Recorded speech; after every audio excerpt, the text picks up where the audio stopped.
E aí, galera? Tranquilidade? Já viram aquelas imagens de átomos parecendo mini-sistemas solares, com os elétrons unindo em volta do núcleo que nem planetas orbitam o Sol?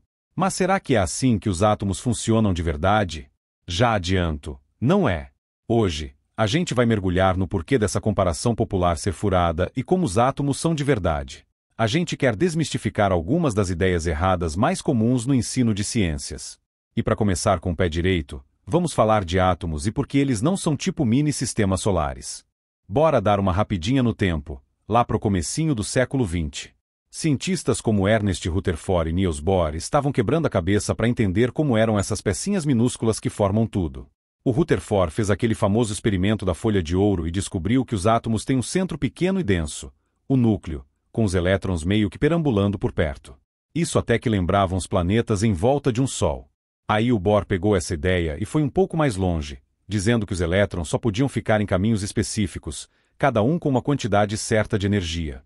Isso foi super importante porque explicou por que os átomos emitem luz em cores específicas. Quando um elétron pula de um caminho de mais energia para um de menos energia, ele gospe luz, e a cor dessa luz depende da diferença de energia. Maneiro, né? Mas o modelo de Bohr tinha seus limites. Funcionava bem para átomos simples como o hidrogênio, mas já não rolava tanto com os mais complexos.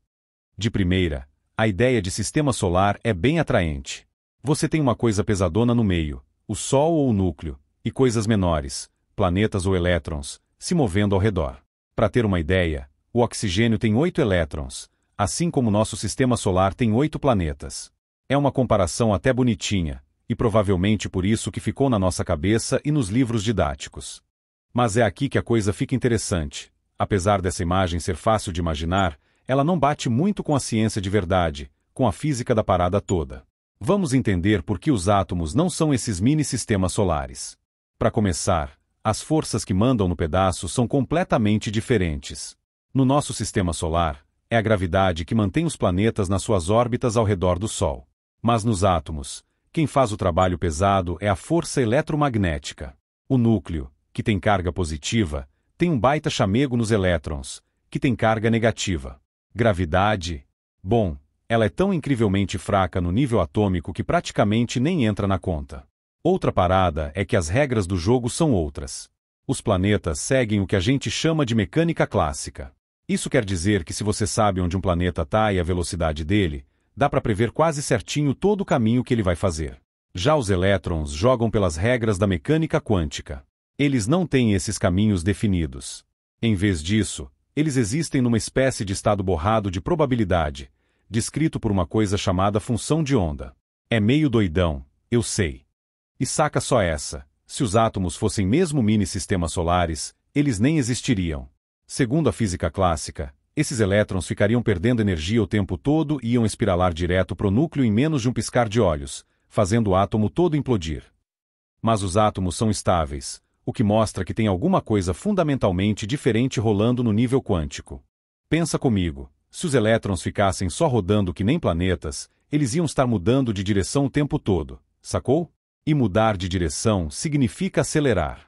Aí, pelas leis do eletromagnetismo, partículas carregadas que aceleram liberam energia. Então, esses elétrons iam rapidinho ficar sem energia e, pimba, iam bater no núcleo rapidinho. O fato de os átomos ficarem aí, firmes e fortes, mostra que os elétrons não estão só dando voltinhas simples. Então, se eles não estão orbitando, qual é a parada dos elétrons?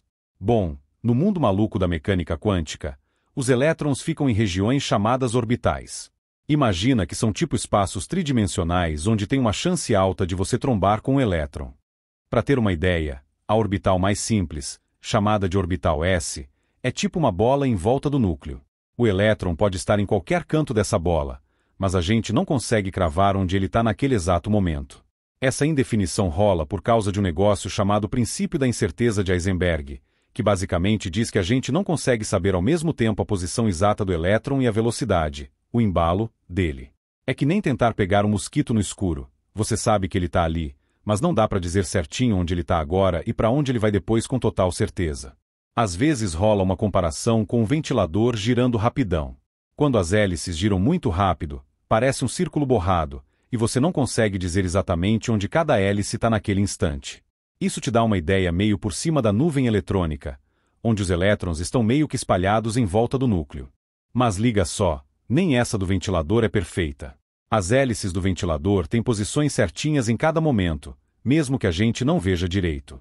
Isso é física clássica. Mas para os elétrons, a posição deles é incerta de verdade, por causa da mecânica quântica. Eles não têm caminhos definidinhos que nem as hélices do ventilador. Então, o ventilador é só um jeito fácil de imaginar essa nuvem de probabilidade, mas não pega toda a zoeira da mecânica quântica. Resumindo a parada, elétrons não ficam orbitando o núcleo que nem planetas. Em vez disso, eles existem nessas nuvens de probabilidade chamadas orbitais. É quase como se eles pudessem estar em vários lugares ao mesmo tempo até a gente tentar dar uma espiada. Essas orbitais vêm em vários formatos e tamanhos, dependendo da energia do elétron. Tem umas redondas, tipo a orbital S, outras parecem halteres, orbitais P, e até uns trevos de 4 folhas, orbitais D. E diferente dos planetas que geralmente rodam num plano mais ou menos reto, as orbitais podem estar viradas para tudo quanto é lado no espaço 3D. Outra diferença braba é que os elétrons só podem ter certas quantidades de energia. Eles só podem existir em níveis de energia específicos, não em qualquer distância do núcleo. É por isso que os átomos soltam aquelas linhas de luz coloridas quando emitem ou absorvem luz. É porque os elétrons estão pulando entre esses níveis de energia fixos. Pensa que nem subir uma escada, você só pode pisar nos degraus, não no meio. Já os planetas podem orbitar o Sol em quase qualquer distância, contanto que tenham a velocidade certa. Não tem níveis de energia limitando eles. Vamos falar de tamanho rapidinho também. Átomos são quase todo espaço vazio. Se você aumentasse um átomo até o núcleo ficar do tamanho de uma ervilha, o átomo inteiro seria mais ou menos do tamanho de um campo de futebol. É um vazio sinistro. No nosso sistema solar, o Sol é gigante perto dos planetas, mas as distâncias não são tão extremas na proporção. Para você ter uma ideia, o diâmetro do sistema solar, até a órbita de Netuno, é umas 6.500 vezes o diâmetro do Sol, um baita vazio. Mas o diâmetro de um átomo é tipo 100.000 vezes o do núcleo. Que nível de vazio diferente, hein? Então, por que a gente ainda vê essa comparação com o sistema solar em todo lugar? Bom, mesmo não sendo totalmente certa, é um jeito bem simples de começar a entender como o átomo é feito. Ajuda a gente a imaginar o núcleo no meio e os elétrons em volta antes de a gente entrar na brisa muito mais complexa da mecânica quântica. Mas para entender de verdade como os átomos funcionam, a gente precisa ir além dessa imagem simples e entender a natureza quântica deles. Para fechar, vamos lembrar rapidinho, átomos não são que nem mini-sistemas solares porque são grudados pela força eletromagnética, não pela gravidade. Elétrons ficam em nuvens de probabilidade, orbitais, não em órbitas certinhas. Elétrons só podem ter certas energias, níveis discretos, diferente das órbitas dos planetas que podem ser de qualquer jeito. As doideiras da mecânica quântica, tipo o princípio da incerteza e a ideia de que elétron é onda e partícula ao mesmo tempo, não rolam com sistemas solares. Então, mesmo essa comparação com o sistema solar ajudando a começar, é super importante entender que o mundo real dos átomos é muito mais bizarro e fascinante.